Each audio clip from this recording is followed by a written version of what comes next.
I can handle, I can pass, I can close up, I can guard 1 through 5. So I think just versatility was the biggest thing. Why do you think you are worthy of the #1 pick as opposed to other candidates? I think what separates me just my competitiveness and my winning. You know, my willingness to do whatever it takes to win for sure. Yeah, so what's it like to be out here? What does it mean? It's been great for sure. You know, being around great players, you know, everyone has had a phenomenal year. Some legends late in the back in the day. Some great coaches, so it's just been a great experience overall. Yeah, how's everything been since the tournament with just the recovery? It's been all right. You know, stuff get it over the loss, but you know, it's all right. Yeah, what's enabled the I guess resiliency of all that? Of what? Oh, well, I mean, with just the injuries. Oh, I mean, just, you know, being a competitor, y'all wanted to go get the win. Unfortunately, they didn't have some mud freak. There was something you just gotta put in the back of your mind. Yeah. What enables you to be able to have that kind of get associated? I think it's the coaching and the people around me my whole life. You know, I've been surrounded by some great coaches. Also, my depth in the NBA, you know, some great trainers. So, just the mindset of going out there to win and compete every night. I think that's the biggest thing for me. Yeah, I mean, obviously you've had such a great season, and a lot of evaluators have sung your praises. But from your perspective, why do you think you are worthy of the #1 pick as opposed to other candidates? Yeah, there's a lot of great candidates for sure. You know, a couple of them are here. I think what separates me just my competitiveness and my winning. You know, my willingness to do whatever it takes to win for sure. Yeah. How about what has gone into you having such a balanced game on both sides of the door? Oh, I think just being versatile, you know, because of my size, I can do a lot of different things in the court.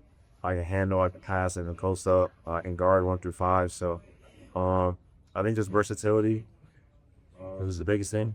Yeah. How about Pops? Like, what's been his influence over the years and how it's shaped? It's been great. I say the biggest thing is just, you know, being around the NBA. As a kid, you grow up and fall in love with the game.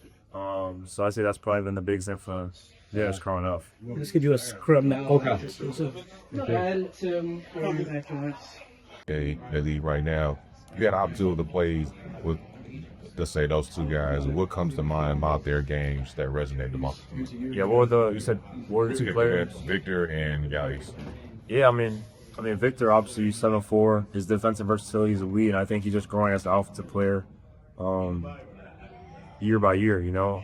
The way he impacts the game defensively, he can become a guy who's one of the best offensive players in the league, which he's already on that track. You know, he's going to be special for a long time. And Giannis just, his physicality and athleticism at that size is special. I don't think I've ever seen anything like it. So, yeah. Anybody that you looked up to in the league that you recruit wanted to see how you wanted to monitor your game after, you know, just growing up and watching certain players? I mean, there's a lot of different guys. You know, Anthony Davis, Giannis, Paulo.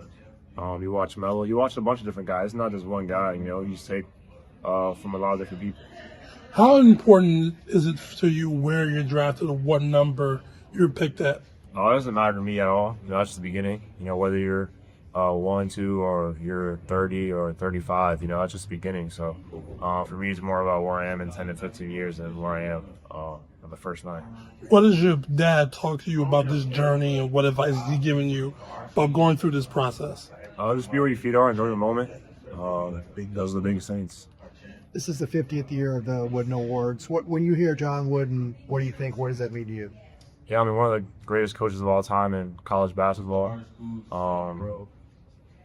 You know, he coached Kareem Abdul-Jabbar, one of the best players of all time, you know. So I think just being able to be here is an honor for sure. It's special. Only 4 players left in the country, so it's a great feeling. What would it mean to sweep the awards? Like, you could do it. It'll be a great feeling, you know. I think it speaks to, you know, the success our team had this year. We had a great season. Obviously, it's an individual award, but I wouldn't be here without them. They made me look good for sure. So I'll just be super thankful for it. How much fun did you guys have downstairs? Coaches, especially Lincoln, since other guys, usually the perfect game guys. Yeah, it was fun, man. You know, our team had a nice little comeback there. You know, one of our guys got hot from 3, so it was fun. You know, just a lot of energy. I think the guys on the court had fun too, so it was a good experience. Yeah, we have to talk about the brotherhood that since you've been shut down for this, but especially yourself as another, the brotherhood that you guys built while you were in college. Yeah, the brotherhood runs deep. You know, it's special. I think it's something you only feel when you're in it. But just the amount of players we have in the league we can reach out to, it's a special team for sure.